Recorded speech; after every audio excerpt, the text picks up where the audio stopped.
Саламатсыздарбы, урматтуу достор. Менин бүгүнкү видео постум бул жана депутаттардын кымбат баалуу сааттарына багышталмакчы. Биринчиден, ал депутаттардын сааттары тигил же бул сааттары мынча турат экен деп мен чыгарган жокмун. Аны журналисттер ошол мен билгенимден Спутник KG агенттигинин журналисттери чыгарган. Анан мен дагы ошондон бөлүк алып чыгардым эле. Бирок ошол экени карап койсоңуздар, абдан кызуу талкууланып жатат. Көп комментарийлер түшүп атат. Анан ошол көп комментарийлердин басымдуу көпчүлүгү жок, ошол азаматтар бул жакшы эмелер, жакшы кишилер, тагынса эмне болот экен, тагынса эмне сенин акчаңа тагынып атабы, тагынса тагына берсин деген комментарийлер түшүп атат да. Кеп ал сааттарда эмес. Албетте, ар бир адам колунан келишинче тагынганга укуктуу. Кайра эгерде жөнөкөй адам болсо, же бизнесмен болсо, өмүрү бизнес кылып жүргөн болсо, колунда $26,000 эмес, $100,000 саатты тагынса жарашат. Аны тагынып, колуна алып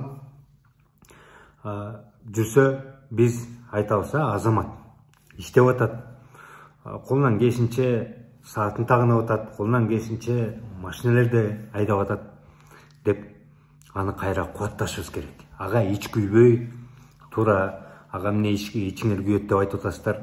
Ага ич күйүп же жаман көрбөй, ошондон алысыраак болуп, биз кайра кубаттап, азамат иштеп атат, колунан келишинче ошого жараша тагынып атат деп айтышыбыз керек. Бирок мамлекеттик кызматкерлер, депутаттар ошондой саатты тагынган, бул башка маселе. Бул биринчи кезекте бул моралдык маселе. Моралдык маселе мындай да. Сен мамлекеттик кызматкер болгондон кийин, депутат болсоң дагы, депутат болсоң биринчи кезекте, ал эми мамлекеттик кызматкер болсоң, негизи демократиялык мамлекетте, биз демократиялык мамлекетте жашап атабыз да. Демократиялык мамлекетте мамлекеттик кызматкер бул жанагы орусча айткандай нанимать эткен, эл жумушка, кызматка кабыл алган слуга народу деп коет го, элдин кулу, элдин кызматкери болуш керек да, негизи. Табиятында ошондой. Табиятында ошондой болсо, демократиялык мамлекетте жашап атсаң, канчалык деңгээлде сенин моралдык укугуң бар. Ошондой кымбат сааттарды тагынганга, кымбат машинени айдаганга, канчалык деңгээлде? Элиңдин 80% жакырчылык абалда жашап турган учуру. Элиң пандемияда далайы элиңдин ак сөөктөрү, элиңдин көрүнүктүү маданият кызматкерлери, элиңдин мен деген адамдары өлүп кеткенде, жоголуп бул дүйнөдөн өтүп кеткенде, дарыга зар болуп жетпей өлүп кеткенде, сенин канчалык деңгээлде моралдык укугуң бар? Ошондой кымбат баалуу сааттарды, кымбат баалуу машинелерди айдап, элиң кыйналып жүрсө, сен элиңдин кулу болуп алып, жыргап жашап жүргөнгө моралдык укугуң барбы? Албетте, юридикалык укугуң бар, сен таап атсаң. Бирок моралдык канчалык деңгээлде укугуң бар деген маселе туулбай койбойт да. Биринчи кезекте ошол. Мындай кичине өзүңдү чекке алып жүрүп, ушул эл мени ушул кызматка алып келди. Ушул эл мени шайлады. Элдин алдына чыктым. Элим жакырчылыкта жашап жүрсө, мен ошончол деңгээлде кычырап, жыргап жүргөнгө моралдык укугум барбы же жокпу деген суроо туулбай койбойт. Ошону эгерде чоң кызматтагы чиновниктер депутаттардын уяты болсо, ошол суроону өзүнө өзү суроо берип, кичине арыдан бери болуп, мындай чекти билип жүрүш керек да, мындай уяттуу болуш керек деген ойдомун. Бул биринчи маселе. Экинчи маселе, эгерде сен ошондой кызматта иштеп атсаң, демек сенин чечимдериң, сенин кабыл алган мыйзамдарың баары элге таасир этет. Элге таасир этпей койбойт. Элдин жашоосуна таасир этет. Экономикалык абалга таасир этет. Экономикалык булактарды ары же бери бурганга таасир этет. Демек, бул саатты сен сатып алып атсаң, кайсы акчага сатып алып атасың? Бул саатты сен белекке алып атсаң, айтып атпайбы, бир досум же туугандарым же жакындарым белекке кылган деп жооп берип атышпайбы ал жердегилерчи? Берип атса, демек суротуу болот анда.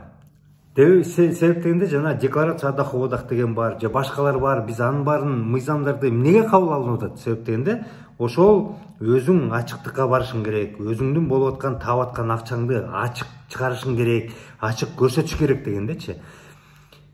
Биринчиден, ошол эгерде өзүң сатып алып аткан болсоң, кайсыл акчага сатып алып атасың? Эгерде бирөө белекке берип атса, анда бул андан да огуш бетер мындай жаман нерсе да. Себеп дегенде эмнеге белек берилип атат? Ошондой саат, ошондой кымбат саат эмнеге берилип атат деген суроо туулбай койбойт. Демек, журналисттер ошон үчүн эң туура кылат. Ошондой сааттарды, костюмдарын баалап чыгарып, жана кийимдерин чыгарып коюп атпайбы. Биз болсо дароо эле айтып атпайбы, берсе бергендер, тигинсе тигинткендер, минсе мындай кылгандыр депчи. Муну коомчулук дароо демократиялык мамлекетте суроо көтөрүп чыгарыш керек. Эгерде коомчулук жок, биз демократиялык мамлекетте жашабайбыз, биз автократтык, аклократтардын, олигархтардын мамлекетинде жашайбыз десек, анда мындай суроону бербеш керек. Анда ошентип бериш керек. Эми тааныса тагынып аткандар, эми досу бардыр, эми жакыны бергендер, белекке берсе берип койгондур деп унчукпай отура беришибиз керек да. Ошон үчүн туугандар, биз комментарий кылып атканда, ошол экини көрүп атканда, окуп атканда биз ушул нерсени биле жүрүшүбүз керек. Жөнөкөй жаран бизнесмен эмне кылса өзү билгенин кыла берсин. Бирок мамлекеттик кызматтагы адамдар бизге биз аларды көзөмөлдөшүбүз керек да. Мыйзам боюнча, конституция боюнча биздин алдыбызда көзөмөлдө жүргөн адамдар ошентип чартаңбай тээп атса, анда бул суроо жаратпай койбойт. Ошон үчүн биринчи эле суроо беришибиз керек да. Эмнеге биздин мындай мамлекеттин слуги народа деп коет го, биздин кулдарыбыз, биздин кызматкерлерибиз, мындайча айтканда, окумуштуудай, тирүүкмуш бай жашашат, а биз эмнеге андай жашабайбыз деген суроону ар бирибиз бере жүрүшүбүз керек. Албетте, ар бирибиз талдашыбыз керек. Ал эми тигил же бул чиновниктин же тигил же бул депутаттын уяты бар болсо, анда ошентип саатын колунан чыгарып, же болбосо машинасын чыгарып, өзүнүн доходдорун чыгарып, туугандар, чынында эле кечирип коюңуздар, эми моралдык мен мындай укугум жок эле, бирок юридикалык укугум бар, ошон үчүн эми мен мисалы мына көрсөтөйүн. Могул саатты, бул машинени, бул унааны мен мындай киришиге алдым, мындай кылдым деп эл алдында отчет бериш керек деген ойдомун. Ошондуктан эл муну талкуулоого укуктуу, эл муну сураганга укуктуу. Себеп дегенде биздин мамлекетте сурайт. Биз тиги Билл Гейтстин же болбосо Марк Цукербергтин саатын сураган жерибиз жок. Алардын каяктан эмне болот сураган жерибиз жок. Алар чет элдик адамдар. А бирок биздин өлкөдө жашап аткан адамдарга ошентип элден арылып байып атса, биз албетте суроого укуктуубуз. Сурап билүүгө укуктуубуз. Себеп дегенде биздин мамлекет, биздин ресурстар, биз ачык, айкын өлкөдө жашап атабыз. Мен ушундай деп айтып кетмекчимин. Сак саламатта болуңуздар.